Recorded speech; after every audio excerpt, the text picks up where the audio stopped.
Hello! Today we're looking at Kevin Can F Himself, Season 2, Episode 4.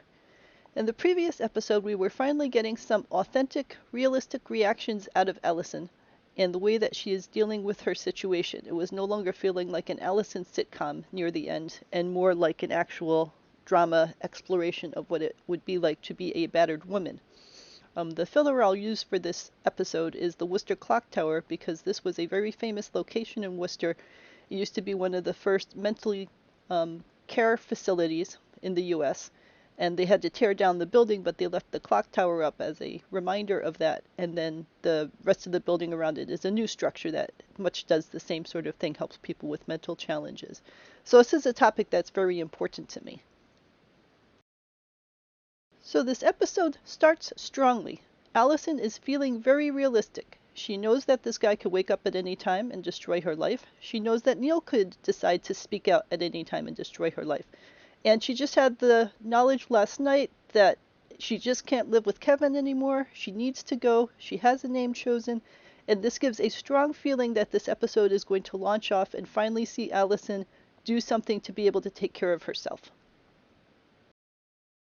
But then immediately Allison decides that she's going to throw a giant party, and we go right back into stupid sitcom situations when we had made progress with Allison that she was going to take care of herself. And I mean, just the night before she had been bashed by her husband and her husband was being a jerk and she had all of these revelations. So it feels frustrating that this is Allison now who is pulling us into sitcom mode. It's not even Kevin anymore doing stupid Kevin things. It's Allison doing stupid Allison things and drawing us into an entire episode long of stupid party situations. Now, it's true that Allison's trying to get her hands on the paperwork and get prepared, but she could be getting herself prepared during this time and be ready to jump at a moment's notice. And you could also say, well, she is trying to help her friend for one last time, but she'd help her friend a lot better if she wasn't doing all of these other things and actually spending time alone with her friend. So it just feels wrong on a number of different levels. But then we have a subplot that I really appreciate.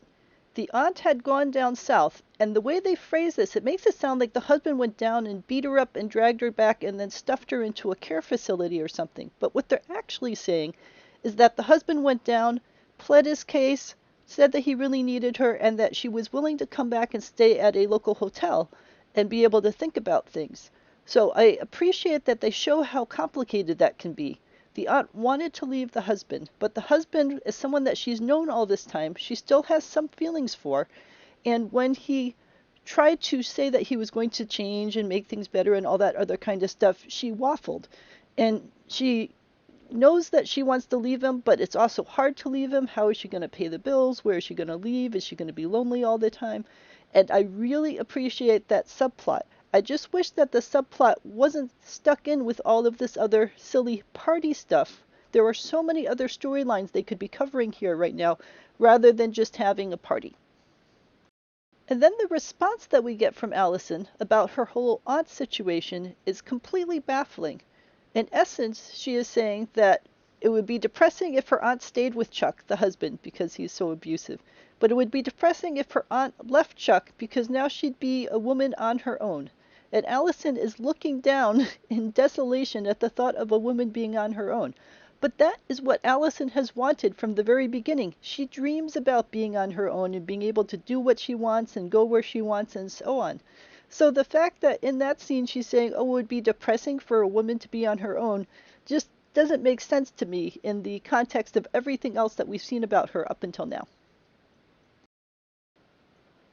On the other hand, the aunt herself is ambivalent. She knows that she doesn't want to be with Chuck, but she also doesn't like to be all alone by herself, nobody to talk to, nobody to share ideas with, and all that other kind of stuff. And that makes more sense, because the aunt hadn't wanted to leave. The aunt had been happily settled, or reasonably happily settled in her marriage. She was taking care of him, he was there for her, they had their interactions and everything else, and all of that was yanked away from her when she discovered that he was cheating on her. And then he came back and, said, I was sorry, I'm not going to do it again, please come back to me, I miss you, and all that other kind of stuff. So it absolutely makes sense that the aunt is on the fence here about what she's going to do and should she go back, and she doesn't really like being alone because she was blindsided by all of this and she's coming to grips with it. So while I don't like Allison's reaction to it all, I do really appreciate the aunt's reaction to it. And then I really like the scene between Patty and her brother Neil.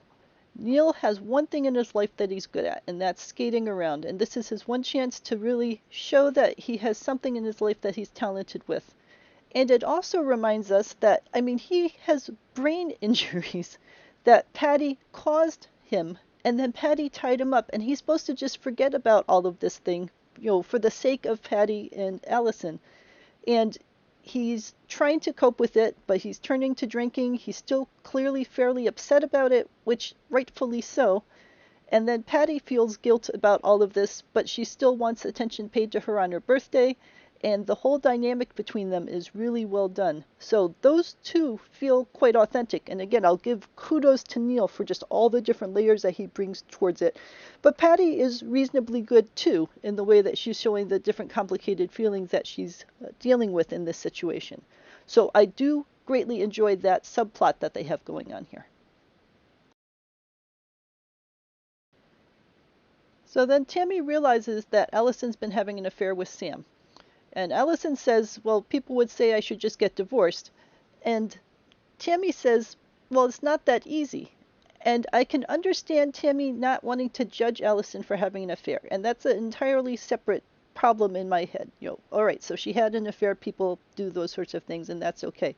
But the big issue here is that Tammy then says, I know that Kevin's a jerk, I know that he's abusive, not in those words, but she's saying that she's seen the kind of husband that she has, and she should be encouraging her to get away from Kevin and not just saying, oh, it's okay if you sleep with another guy because you're in an abusive relationship. How about having sex with someone else isn't the answer if someone is abusing you? You need to get away from the abuser and start yourself a new life. So I am unhappy that that's the way the conversation went, that, oh, okay, if someone's abusing you, well, go have sex with someone else because that might make you feel better for a minute.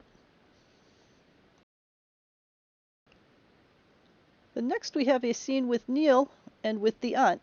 And Neil is feeling depressed and dejected about this whole thing, that he just doesn't want to hang out with the guys anymore. He's been beaten and battered and abused, and no one seems to really care. And then the aunt admits that she's moved back in with her husband because she just felt so lonely and like she couldn't do things on her own. And she says, I tried. And I really appreciate this a lot. It can seem easy to look from the outside of a relationship and say to a battered woman, well, you should just leave and things will be so much better when you're on your own.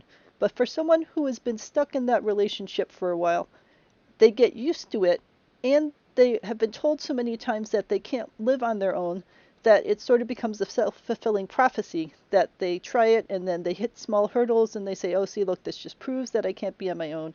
I might as well go back to the situation I know about. So it is a rough dynamic. It's one that is very common. It's one that a lot of groups like Abby's House try to help overcome.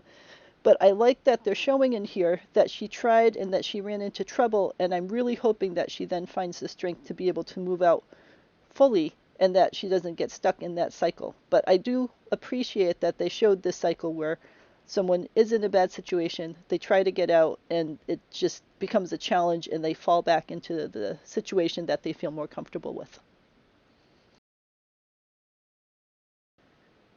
And then we have Tammy realizing that Patty's involved in all of this, and we know that everything's about to change because that knowledge has come to light. But really, we knew it was going to come to light this entire time, so it's not that much of a revelation. And also, Tammy had that line where she said she helped a coworker cover up some crimes before. So we already know that she has a tendency to help cover up things when she cares about somebody in the situation. So there could be the sense that she's going to be sucked into all of this too to help cover up the whole hiring a hitman and everything else. So we'll have to see where that goes. In general, I had started this whole video series out thinking I was going to focus on Worcester locations and filming locations, but as I've discussed in the last two episodes, it just seems like they have 0 Worcester locations, and at this point they're just revisiting all the same filming locations, except I suppose the hockey rink, which I need to track down. So there isn't much of either of those to do. And I haven't watched any other reviews of this series because I haven't wanted to see any spoilers. So I don't know if anyone else is covering all of these domestic violence issues, abuse issues, and so on. I would think that there would be a lot of people out there talking about it since that is such a key part of all of these stories.